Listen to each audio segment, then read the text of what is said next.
BPL 2025 আসরকে সামনে রেখে এলো বড় খবর।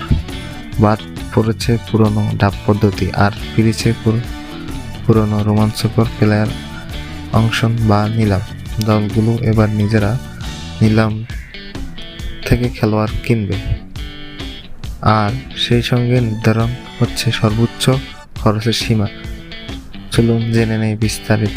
বাংলাদেশ প্রিমিয়ার লিগের আগের কয়েকটি আসরে প্লেয়ার ড্রাফট পদ্ধতিতে খেলোয়াড় বাছাই করা হতো, কিন্তু এবার সেই দ্বারা ভাঙছে Bangladesh cricket board BCB. Board জানিয়েছে 2025 আসর থেকে দল গঠন হবে অ্যাকশন বা নিলামের মাধ্যমে। এই সিদ্ধান্তে দলগুলোর জন্য খুলে যাচ্ছে নতুন কৌশল ও পরিকল্পনার দরজা। প্রতিটি ফ্র্যাঞ্চাইজি এবার সর্বোচ্চ 5 কোটি টাকা পর্যন্ত খরচ করতে পারবে, স্থানীয় খেলোয়াড় ও বিদেশি খেলোয়াড় কিনতে পারবে। এছাড়া থাকছে আলাদা ক্যাটাগরি। এই ক্যাটাগরির জন্য থাকছে $70,000 থেকে $80,000। বি ক্যাটাগরির জন্য থাকছে $40,000 থেকে $50,000। সি ক্যাটাগরির জন্য থাকছে $25,000 থেকে $30,000 পর্যন্ত। আইকনিক বা মার্কিং প্লেয়ারের জন্য আবারও বিশেষ তালিকা থাকবে, যাদের মূল্য নির্ধারণ করে দেবে বিসিবি ও ফ্র্যাঞ্চাইজি মালিক।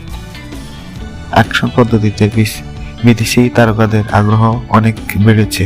ইতিমধ্যে পাকিস্তান ও ইংল্যান্ড, ওয়েস্ট ইন্ডিজ বেশ কয়েকজন ক্রিকেটার বিপিএল 25 আসরে অংশ নিতে আগ্রহ প্রকাশ করেছেন। বিশেষ করে দক্ষিণ আফ্রিকা ও ক্যারিবিয়ান প্রিমিয়ার লিগ তারকারা এবার নজর রেখেছে বাংলাদেশ প্রিমিয়ার লিগে।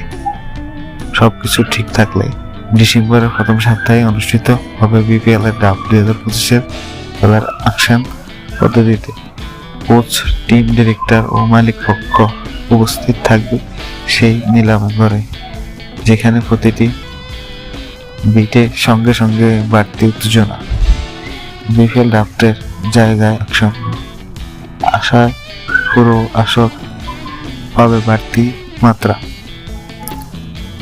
এবার দেখা যাক কে কত টাকা কাকে দলে নেয় আর কে হয়ে উঠে বিপিএল এর অ্যাকশনের সবচেয়ে দামি খেলোয়াড়।